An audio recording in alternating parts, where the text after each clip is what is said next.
Congratulations for you. వీళ్ళందరూ నిలబడుతుంటారా? పర్వాలేదా? పర్వాలేదు సార్, నిలబడుతూ ఉంటారు. డైరెక్షన్ టీం అందరూ కూర్చోవచ్చు. మీ అందరికీ నమస్కారం. ఈ సినిమా ఇంత పెద్ద సినిమా అయ్యింది, ఇంత బాగా వచ్చింది, ఇంత పేరు వచ్చింది అంటే దానికి అభిలాష్ రెడ్డి గారు ముఖ్య కారణం. ఆయన సూపర్గా ఈ సినిమాని తీర్చిదిద్ది ఈ బైకర్ని మన ముందు తీసుకొచ్చారు. ఆయన అలా తీసుకురావడానికి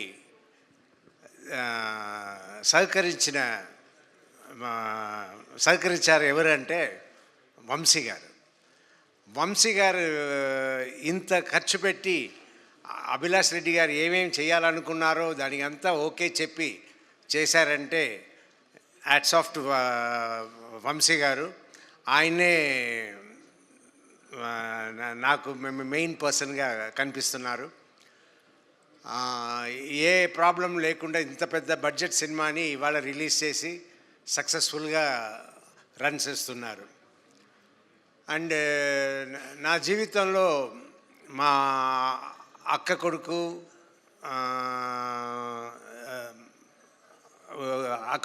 కూతురు వీళ్ళందరూ నన్ను డాక్టర్ మామ అని పిలుస్తారు. ఎవరు నన్ను ఆ తర్వాత వాళ్ళ పిల్లలు పుట్టి కూడా వాళ్ళు కూడా నన్ను డాక్టర్ మామ అనే పిలుస్తారు. తాత అని పిలవాల్సిన వాళ్ళు ఎవరిని పిలవనివ్వను, పిలవరు కూడా. అందరూ డాక్టర్ మామ అంటారు. కానీ ఈ సినిమాలో నేను వచ్చి యాక్ట్ చేస్తున్నప్పుడు సర్వా గారి సినిమాలో చేస్తున్నాము, ఎలా ఉంటుందో ఏది ఉంటుందో అనుకున్నప్పుడు ఓ రోజు సీన్లో ఈ అబ్బాయి వచ్చి తాత అంటాడు. నా తాత అంటే నాకు అయ్యో ఏంట్రా ఇలా అంటున్నారు అన్నట్టు నేను ఫీల్ అయ్యి సరే మన అందరినీ మన సొంత వాళ్ళని అందరినీ ఎవరిని తాత అని పిలవనివ్వలేదు కదా, ఇక్కడ ఫస్ట్ బోల్డ్గా సినిమాలనే అందరూ చూసేలా తాత అని పిలిచేశారు అని అనుకున్నాను. బట్ ఆ క్యారెక్టర్కి ఆ తాత అనడం, ఆ సీన్స్ అంతా చాలా స్వీట్గా ఉంటుంది. సినిమాలో అందరూ ఎంజాయ్ చేసేలా ఉంటుంది. ఇంకా ఈ సినిమాలో నాకు ఇంత మంచి పేరు వచ్చిందంటే దాని అభిలాష్ రెడ్డియే కారణం. అండ్ సర్వా కూడా నన్ను చాలా బాగా చూసుకున్నారు సెట్స్లో. అది ఉంటేనే మనం కూడా ఫ్రీగా యాక్ట్ చేయగలుగుతాము.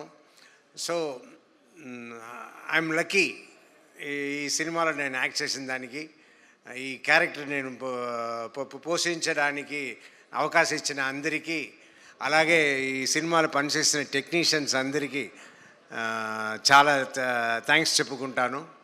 Thank you sir, thank you so much. And